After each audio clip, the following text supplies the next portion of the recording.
Mau ikut MLM kan? Kalau saya sebutkan produknya nggak apa-apa. Iya. Oke, malu-malu deh. Ya. Ini proses yang pada saat ikut MLM. Coba Anda lihat yang ikut MLM. Pasti yang dilakukan adalah kita memberikan proses-proses dari mulai kondisi prospek sampai dengan yang lainnya. Tapi apakah ini menjadi efektif? Pertanyaannya, nanti ada tayangan kembali. Betul nggak sih? Pada saat kita melakukan prospek, lalu kita kontak dengan 100 prospek, lalu ada lead analisis dengan 30 appointment, dilanjutkan dengan presenting dengan yang 15 tertarik, lalu engagement-nya dengan 10 follow-up dan terakhirnya. Oke, baik. Ada 3 hal yang bisa kita lihat di tayangan ini adalah tadi kita mengatakan bahwa jangan hanya kita mengulang orang 100 orang begitu aja, tapi kita harus bisa membedakan mana yang menjadi suspek dan mana yang menjadi prospek. Apa yang tadi suspek? Apa yang tadi suspek? Saya tanya ke yang belakang deh. Mbak yang produk biru, mohon maaf, apa itu suspek, Mbak? Apa itu suspek? Oke, belum tahu. Mbak, saya nanya yang baju hijau, apa itu suspek?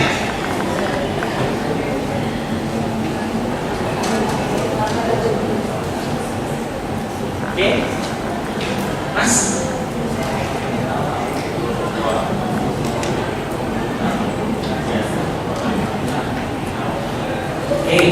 Kalau itu suspek dan prospek, Anda belum tahu, nanti coba saya ulangi lagi deh. Jangan sampai nanti teman-teman duduk di sini hanya asal duduk aja.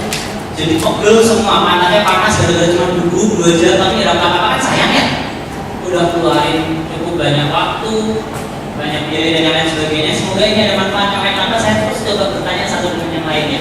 Termasuk yang poin yang kedua, seni bertanya. Ada poinnya di sini bertanya tadi, ada poin khusus yang sudah kita ambil. Apa itu?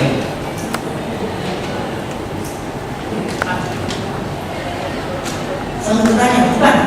Ada yang berbaca lagi tadi? Apa? Menggali kebutuhan?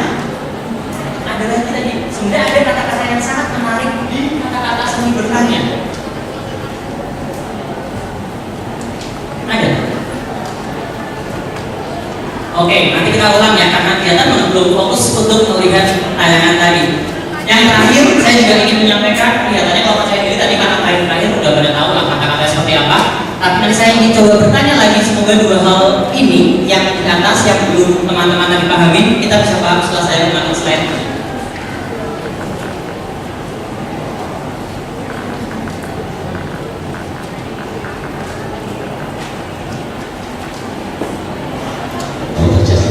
Gimana banget? Setiap hari santai-santai, customernya banyak banget. Saya penasaran. Saya tanya sama dia, namanya dia Jeff, what you are doing? Kamu ngecek apa? Kok bisa sih bisa ada customernya lebih banyak? Gimana caranya?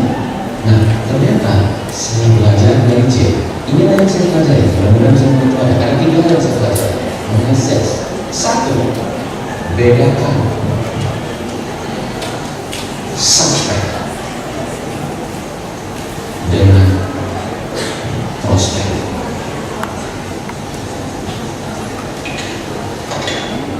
Waktu saya membawa orang datang ke pertemuan itu, semua orang-orang yang saya kenal, teman-teman yang saya kenal, saya bawa aja, saya kecil. Saya nggak tahu yang namanya prospek apa yang namanya suspek. Pantesan saya nggak ada customer. Akhirnya setelah saya tahu suspek adalah orang-orang yang mungkin mereka kenal kita ataupun orang yang kita kenal, tapi mereka tidak butuh produk yang kita tawarkan, jasa yang kita butuh. Mereka tidak punya kebutuhan, mereka suspek. Tapi prospek adalah orang-orang yang punya potensi untuk bisa beli produk kita, punya potensi, punya kebutuhan untuk bisa memakai jasa kita. Itu yang kita harusnya fokuskan ke prospek, bukan ke suspek. Karena seberapa banyak Anda ngobrol dengan suspek, Anda tidak akan percaya. Fokuskan ke prospek. Itu menurut saya. Oke, jadi sudah tahu ya, cukup jelas ya, apa itu suspek, apa itu prospek. Apa itu suspek? Nah, orang-orang tetap kita atau teman kita yang kita kenal, tetapi dia belum tentu membutuhkan.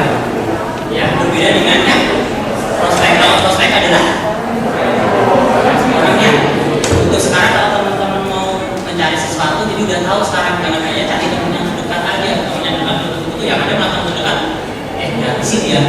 Belum apa-apa udah minta gratis, belum apa-apa sudah minta diskon kan gitu. Nah, jangan ke situ. Itu yang kebiasaan yang terjadi. Kita lihat yang kedua. Anda harus, yang penting adalah harus sering bertanya.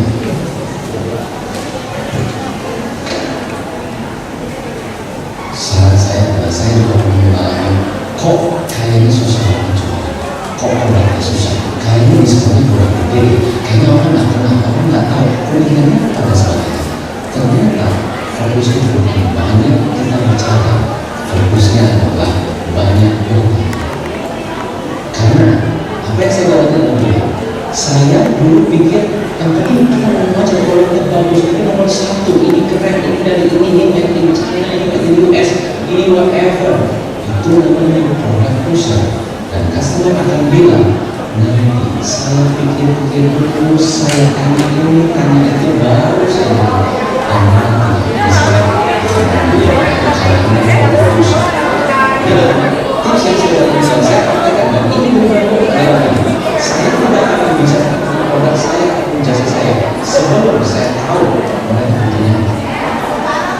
Jadi apa yang saya lakukan adalah saya banyak nanya terus. Karena saya tahu, oh inilah kebutuhan mereka, inilah mereka butuhnya seperti ini, inilah problem yang mereka hadapi dan mereka lagi cari solusi. Nah, baru solusinya. Jadi sering bertanya, ada poin-poinnya. Apa saja tadi? Apa saja tadi? Menanyakan kebutuhan. Lalu yang kedua, yang terpenting adalah satu, itu menjadi solusi untuk mereka. Jangan sampai kita tawarkan tidak membawa solusi, malah menjadi beban untuk mereka. Itu yang dikatakan di seni bertanya. Dan yang terakhir adalah kita bilang daripada inilah solusinya. Atau mungkin mereka punya goal, punya impian untuk ini. Nah, Anda berikan kata-kata untuk membuat bapak punya kecapai atau produk saya. Jadi produk kita adalah solusi. Jadi jauh. Nomor 3, percaya diri.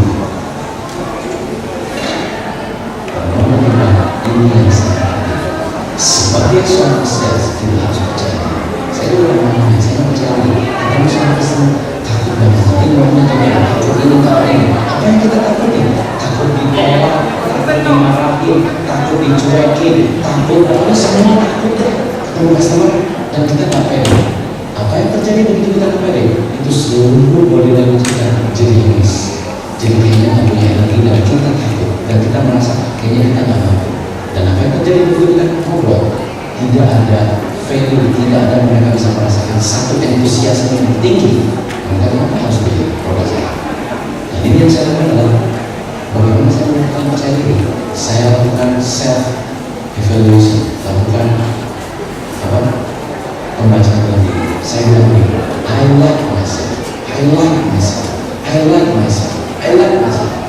Semakin sering saya bilang I like myself, I like myself, I like myself, lama-lama tindakan saya semakin luar biasa dan saya lebih confident dan lakukan itu terus-terusan.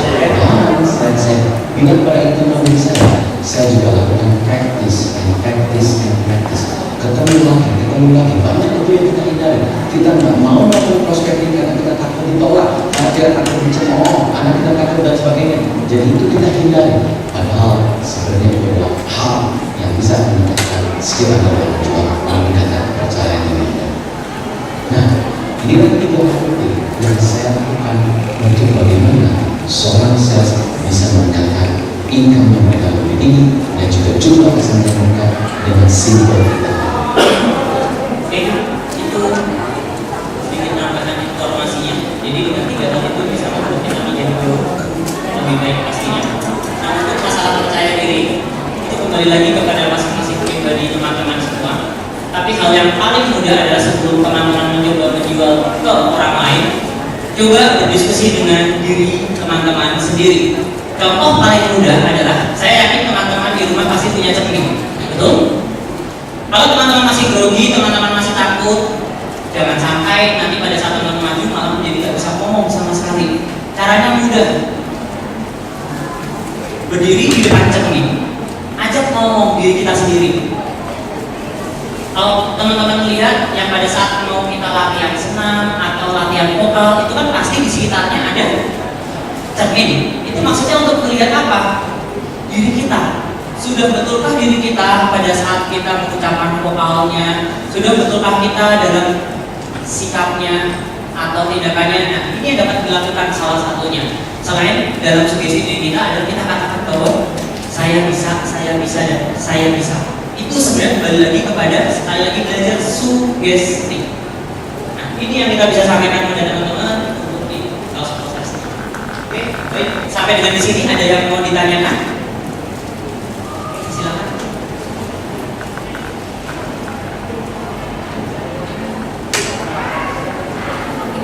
Saya dengan Monica dari Inovasi.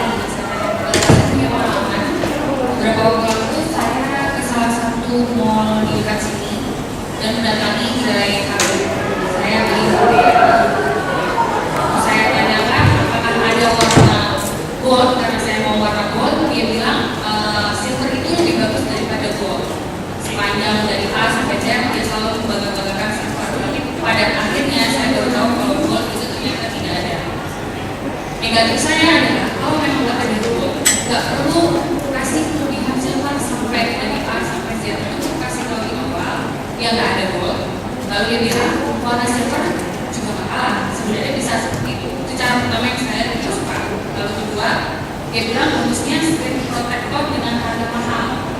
Pada saat dipasang, saya mau setelah beli, saat itu juga dipasang, dia bilang karena itu harganya mahal dia nggak berani pasang. Kalau yang aja dia berani, dia suruh temennya.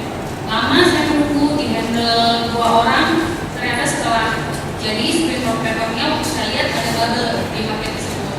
Saya bilang, ini kan HP baru ya, dipasangin screen protector ada bubble, jadi gimana ya cara benerinnya? Katanya bagus, katanya itu orang bisa masang. Tapi ternyata dia bilang nggak bisa, memang pada dasarnya seperti ini. Begitu. Akhirnya saya setelah beli pindah ke casing HP, khusus untuk casing HP. Ternyata sama mbaknya yang handle bisa hanya sedikit ada bubble di pinggir ujung. Selebihnya itu bisa terus lagi. Jadi kan penjelasan yang diberikan tidak sama dengan tidak sesuai di awalnya seperti itu. Yang ingin saya tanyakan adalah yang pertama jelas saya nggak puas. Saya kapok mau beli ke situ lagi. Terus kalimat terbaik apakah ketika kita menawarkan sesuatu, tetapi pada akhirnya kita tidak mampu begitu. Kalau memang dari awalnya nggak bisa kasih screen protector, jadi bilang aja gitu loh, tanpa harus memaksakan yang pada akhirnya itu hanya buat cacat di HP yang baru dibeli seperti itu. Jadi penjelasannya begitu. Oke, baik, terima kasih Mbak Monica berikan terus untuk pertanyaan. Ini mungkin bukan hanya dialami oleh Mbak Monica, teman-teman yang lain pun pasti juga mengalami hal yang sama kurang lebihnya. Tapi jawaban pastinya sebenarnya cuma satu. Apa yang sudah terjadi akan membuat Mbak Monica pasti akan kembali dari tempat itu. Kan begitu. Nah, apa yang bisa kita lakukan pada saat kita mencoba menawarkan produk, tetapi produknya tidak ada, betul ya Mbak ya? Nah, itu bagaimana sih sebenarnya kita menyampaikannya? Pedagang yang terbaik adalah pedagang yang jujur sebenarnya. Pedagang yang terbaik adalah pedagang yang mau mengatakan dengan apa adanya. Banyak pedagang yang mengatakan adalah ini yang terbaik, kembali lagi ke seperti tayangan yang berikutnya, ke tayangan yang sebelumnya. Itu selalu ada kata-kata kita menjual produk sesuai dengan bukan sesuai dengan kebutuhan, tapi sesuai dengan apa yang ada di tempat tersebut. Nah, seharusnya yang dilakukan adalah mohon maaf Mbak, untuk saat ini apa atau barang yang Mbak cari posisinya sedang kosong, tetapi kami memiliki produk yang tidak jauh baiknya ataupun barangnya masih ada di bawah sedikit dari yang Mbak cari. Kalau memang Mbak posisinya masih tetap mau mengharapkannya gold, Mbak bisa menunggu kurang lebihnya sekian bulan. Tetapi itu sangat jarang Mbak ditemukan pada saat kita ke counter-counter handphone. Karena yang mereka kejar adalah sebenarnya target. Karena kita tahu jualan handphone itu mungkin juga mohon maaf tidak terlalu besar, apalagi untuk masalah casing dan lain sebagainya. Ya. Tapi kembali lagi kalau nanti Mbak sebagai customer pasti Mbak akan kecewa. yang Mbak harus ambil dulu, sehingga Mbak pasti akan kembali lagi ke sambil dulu itu. Nah nanti kalau Mbak jadi penjual, lebih baik katakan dengan jujur saja.